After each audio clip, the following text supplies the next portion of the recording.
मैं एक सवाल चाइना पे आपसे जरूर पूछना चाहूंगा। प्रधानमंत्री जी ने ये इंटरव्यू केवल कोरोना पे था। बस मैं चाइना पे एक ही सवाल पूछूंगा। प्रधानमंत्री जी ने एक ऑल पार्टी मीटिंग बुलाई थी, उसमें आम आदमी पार्टी को आमंत्रित नहीं किया गया था। क्या विचार है आपका चाइना को लेकर और देश में जो इस समय जो पूरा एक जिस तरह का माहौल बन रहा है चाइना की पॉलिसी को लेकर, कहाँ आप मानते हैं आप केंद्र सरकार के रिस्पॉन्स को? मैंने आप ही का प्रोग्राम था या आपके चैनल पे मैंने एक प्रोग्राम दो तीन प्रोग्राम देखे हैं जिसमें आप लोग बहुत विस्तार से बताते हैं कि कहाँ किस किस पॉइंट पे चाइना ने भारत के अंदर घुस के हमारी टेरिटरी पे कब्जा कर लिया है। प्रधानमंत्री जी और केंद्र सरकार तो कह रही है कि चाइना का कोई कब्जा ही नहीं है, हमारी टेरिटरी में है ही नहीं वो लोग। पर आपका चैनल तो कह रहा है, आपका चैनल झूठ दिखा रहा है। इसमें तो हम तो वही दिखा रहे हैं जो सैटेलाइट मैप दिखा रहे हैं। तो अब फिर या तो आप जानो या वो जाने।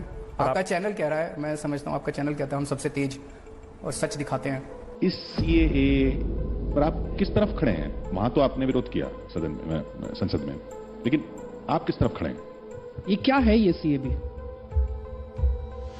कानून आपने विरोध किया जिसमें पड़ोसी देशों से जो शरणार्थी जो वहां धार्मिक वजहों से प्रताड़ित हैं उनको नागरिकता का रास्ता खुलेगा। इसमें कौन से देश? पाकिस्तान है, बांग्लादेश है, अफगानिस्तान है। वहां से किस किस को कह रहे हैं आएंगे लोग? धार्मिक रूप से जो प्रताड़ित हैं। कौन से धर्म के? वहां पे तो देश के मेजॉरिटी धर्म तो इस्लाम है, तो बाकी जो धर्म है, हिंदू हैं, बौद्ध हैं, क्रिश्चियन हैं, उनको बुला रहे हैं जी। बांग्लादेश, पाकिस्तान और अफगानिस्तान में लगभग 3 करोड़ से 4 करोड़ नॉन मुस्लिम्स रहते हैं। इनमें से अगर आधे भी हमारे देश में आ गए, इनको नौकरी कौन देगा? इनको कहां बसाओगे? इनको घर कहां से दोगे? इनको दिल्ली में बसाओगे, इनको बंबई में बसाओगे, इनको गुजरात में बसाओगे, इनको आसाम में बसाओगे, इनको त्रिपुरा में बसाओगे, कहां बसाओगे? इतने थोड़ी आज हमारे देश में हमारे बच्चों को नौकरी नहीं मिल रही, चारों तरफ बेरोजगारी का माहौल है। हमारा पहला मकसद तो अपने बच्चों को नौकरी देना होना चाहिए। हम उनको नौकरी देने की बात कर रहे हैं, पाकिस्तानियों को और अफगानिस्तानियों को और बांग्लादेशियों को नौकरी देने की चिंता कर रहे हैं। अपने बच्चों को तो नौकरी देने पहले। दूसरा, मैं आपसे प्रश्न पूछना चाहता हूं, वहां से जो लोग आएंगे उनके पास डॉक्यूमेंट्स नहीं होंगे, तो वो डॉक्यूमेंट्स कौन बनाएगा? उनको कैसे होगा? उसी का तो रास्ता खुलेगा इस बिल से। और इतने सारे नहीं आएंगे जितने आप कह रहे हैं। भारत सरकार देगी उनको डॉक्यूमेंट्स, ऐसा आप बता रहे हैं। तो जो पाकिस्तान से और बांग्लादेश से आएंगे उनके लिए भारत सरकार डॉक्यूमेंट बनाएगी। और हमारे देश में एनआरसी होगा। एनआरसी में जिसके डॉक्यूमेंट्स नहीं होंगे उसका क्या होगा? वो एनआरसी से बाहर होंगे, वो देश से बाहर होंगे। तो जो पाकिस्तान से आएंगे उनके डॉक्यूमेंट्स भारत सरकार बनाएगी, जो और अपने देश के लोगों के पास डॉक्यूमेंट्स नहीं होंगे उनको देश से बाहर निकालेंगे। यही है। मैं समझना चाह रहा हूं, मैं भी अभी तक समझा नहीं हूं ये कानून है क्या चीज। Okay, so the problems of millions of Hindus, Sikhs, Parsis, Christians in Pakistan, Bangladesh and Afghanistan are of no consequence to the Delhi Chief Minister. Is that what you're saying, sir?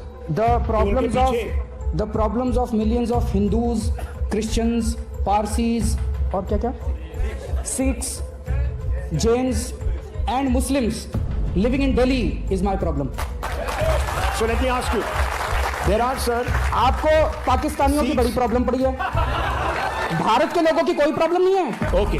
Bharat के अंदर इतनी बेरोजगारी है, हिंदुओं की, Christians की, Parsis की, सिखों की, उनकी बेरोजगारी सॉल्व हो गई। आप फिर शाहीन आपसे बाग उनकी बेरोजगारी सॉल्व नहीं हो पा रही, इसलिए आपने जानबूझ के ध्यान भटकाने के लिए किया। आप फिर शाहीन बाग क्यों नहीं गए, सर? क्या जरूरत है?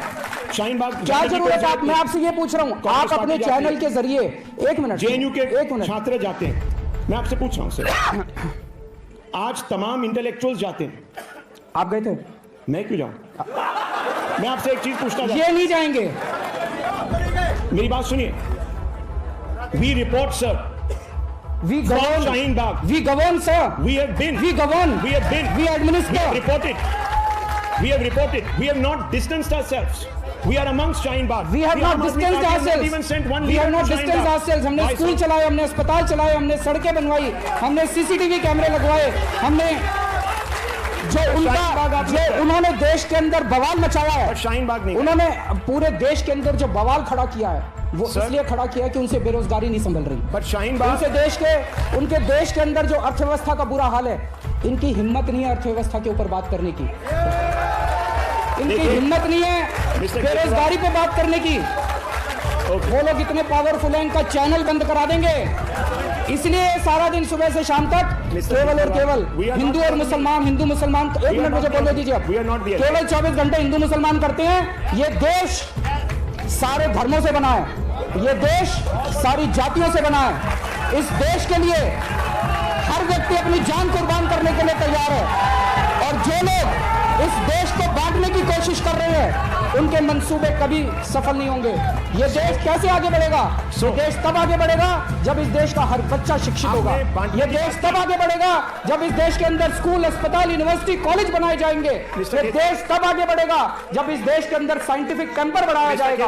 ये देश तब आगे बढ़ेगा जब यहाँ पे सड़कें, नालियां, गलियां, पानी, बिजली दिया जाएगा। ये देश सीए और एनआरसी से आगे नहीं बढ़ने वाला। ये देश में सीए और एनआरसी केवल और केवल हमारे लोगों को बांटने के लिए किया गया है। लेकिन हमारे देश के लोग बहुत महान हैं, वो कभी भी बटने नहीं वाले। वो इनके और बीजेपी के मंसूबों के ऊपर पानी फेरेंगे।